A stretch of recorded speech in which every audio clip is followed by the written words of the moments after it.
안녕하세요. 반상근입니다. 이번 시간은 호기심에 대해서 이야기해 보도록 하겠습니다.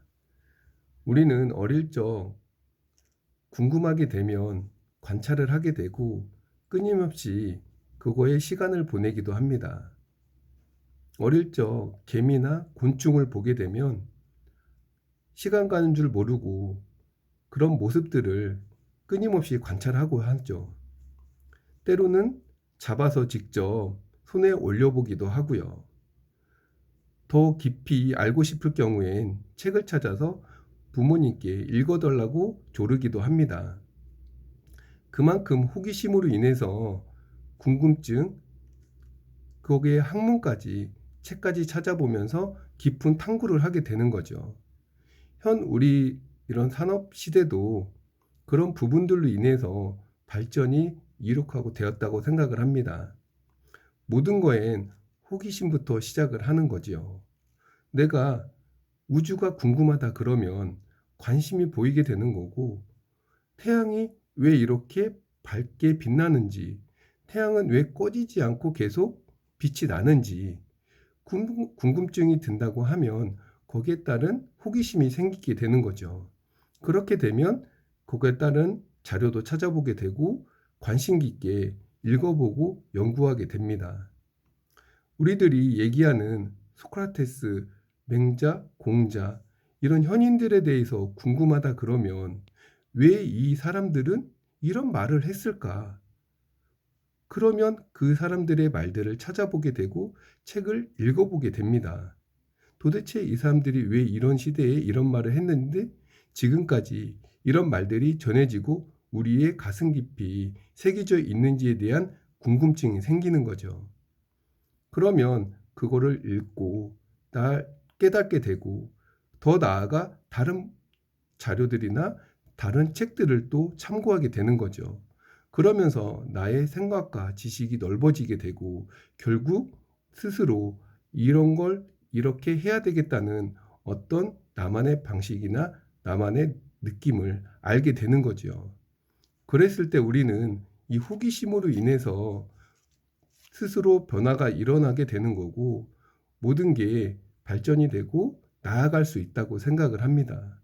출발은 호기심, 궁금증에서 시작된다고 합니다. 오늘은 여러분의 호기심, 이 궁금증은 무엇인지 한번 생각해 보는 그런 시간이 되셨으면 합니다. 손자병법 18. 승리할 수 없다면 기다릴 수 있어야 한다. 시작하겠습니다. 적이 견실하면 대비하고 적이 강하면 피하라. 적이 견실하면 우리는 승산이 불확실하므로 기다려야 한다. 경거망동해서는 안 된다는 것이다. 이정이 설명했다. 빈틈이 보이면 진격한다. 경고하면 그만둔다. 강의 피지에 대해 미요시는 이렇게 해설했다. 상대가 강하면 나는 응당 그 예봉을 피해야 한다. 두우는 이렇게 해설했다. 상대방의 재물 곳간과 무기 창고가 가득 차고 병졸의 사기가 높다면 응당 피하면서 곳간과 창고가 비고 병졸이 해이해질 여부와 변화를 관찰하며 대응한다. 사람들이 종종 오해하는 부분이 있다. 행동을 해야 기회가 있다는 생각이 그것이다. 그러나 그들은 또 다른 측면이 있음을 모른다. 행동에는 반드시 대가가 따른다. 긁어부스름이란 말이 괜히 있는 것이 아니다. 손자병법은 세 가지를 강조한다. 첫째, 신중하라는 것이다. 첫째에서도 미리 경고했다. 전쟁이란 국가의 대사로서 생사가 갈리는 지점이고 존망이 갈려있는 길이다.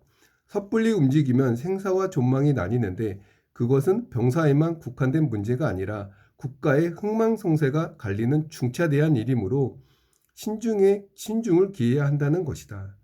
둘째, 모험하지 말라는 것이다. 승산이 없으면 미련 없이 물러섬이 옳다. 모험을 할 일이 따로 있지 전쟁을 모험으로 할 일은 결코 아니라는 것이다. 적도 산전수전 다 겪었을 터인즉 우리가 북소리 크게 울리고 고함소리 높게 지른다고 승리할 수 있는 것은 아니다. 하물며 적인들 우리보다 북소리 낮고 고함소리 작을 리 있겠는가? 셋째, 한 방에 끝내라는 것이다. 백전백승을 원하지 말고 한 번의 전쟁으로 결정지으라는 것이다. 치고받고 싸워봐야 뚜렷한 결과도 없어 결국 싸워야 한다면 헛되이 피를 흘리는 것이고 자원을 낭비할 뿐이다. 이것은 장군으로서 잘못된 것이다. 적시의 전력을 다해 한 번의 싸움으로 문제를 해결해야 한다.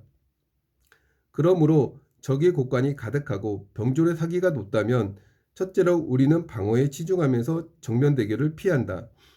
둘째로 우리는 적이 어떤 도발에도 꾹 참고 견디며 버틴다. 셋째로 우리는 외교를 통해 협조를 구한다. 넷째로 적의 곳간이 비고 사기가 떨어질 때를 엿보아 다양한 수단으로 실수를 유발한다. 다섯째로 우리는 적절한 시기에 전략을 기울여야 한 방에 끝낸다.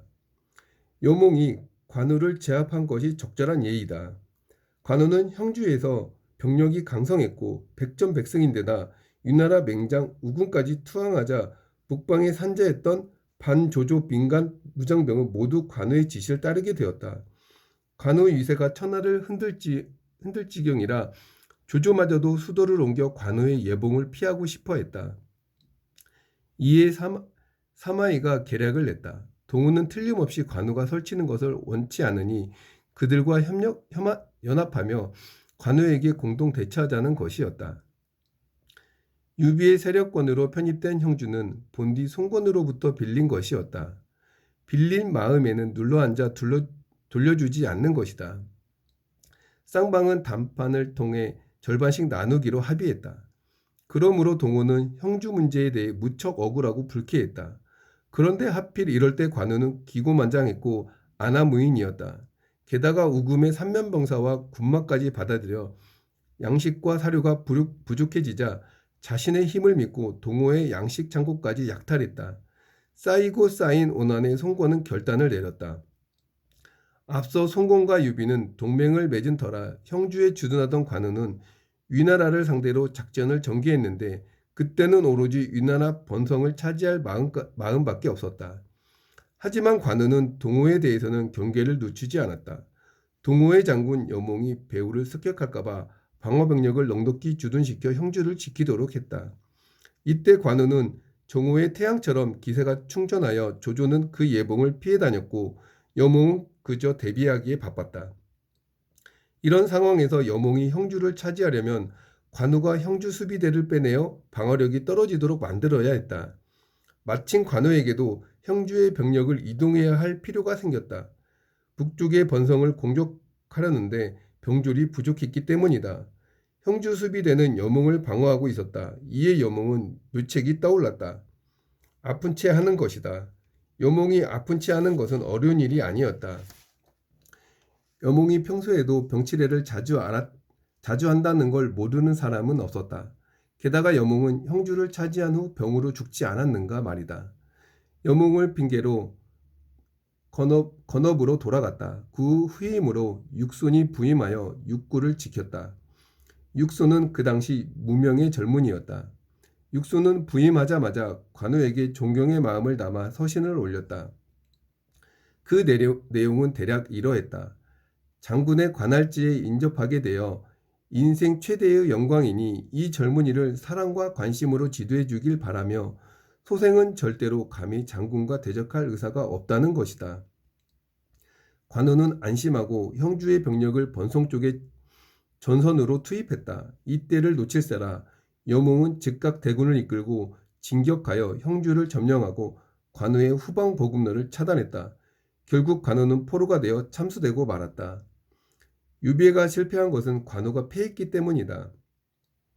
형주를 잃게 되자 유비는 천하통일의 경쟁에서 곧바로 퇴출당하고 말았다. 형주는 중원을 장악하는 통로였기 때문에 그 후 제갈량은 6번 기산을 나섰고 9번 중원을 정벌할 때 사천성 북부 한중의 그 하늘을 오르는 것보다 더 힘들다는 촉도의 험준한 산골을 통과해야 했으니 제대로 공격할 수 있겠는가? 군량밀은 보급할 때도 모구유마의 신화에 의지해야 했으니 그 고생을 이루 말할 수 없었을 것이다. 관우의 죽음은 곧바로 장비 및 유비의 죽음으로 이어졌으니 그로써 도원결이 삼형제의 시대는 저물고 말았다. 관우는 전형적인 백전백승의 장군이었으나 단 한 번의 패배로 사라지고 말았다. 손자병법은 말한다. 진정으로 전쟁을 잘하는 장군에게는 지혜로운 명성이 없고 용맹스러운 공훈도 없다고. 전쟁을 잘하는 장군은 그렇게 많이 싸울 필요가 없기 때문이다. 쉽게 승리할 전쟁만 하며 변화무쌍한 전쟁은 피하니 그의 감동적이고 눈물겨운 전쟁 스토리가 있을 수 없다. 그러나 일반 백성들은 전설 같은 전쟁 이야기를 듣고 싶어 한다. 그러면서 관우는 손자병법이 요구하는 장군과는 완전 반대의 인물이다. 하지만 관우는 너무 유명하다. 도덕과 지혜와 무공을 모두 겸비한 천고의 영웅으로 백성들의 가슴속에 살아있다. 하지만 병법을 다루는 전문가의 입장에서 보면 관우는 사실 국사를 그르친 장군이었다. 우리는 자만을 합니다. 사업을 할 때도 매출이 하락할 때는 긴장하고 연구하고 홍보하며 일어서기 위해서 가진 노력을 합니다. 하지만 매출이 상승하고 고객이 끊이지 않으며 소문이 자자해지면 거만해집니다. 내가 노력한 대가이며 내가 잘나서 잘 되는 거라며 자만하고 마는 거죠. 그러면 사업은 망하게 됩니다. 왜 그럴까요? 그만큼 판단이 흐려지기 때문입니다. 고객들이나 직원들의 말을 진심인지 거짓인지 판단을 할 수 없게 되는 거죠.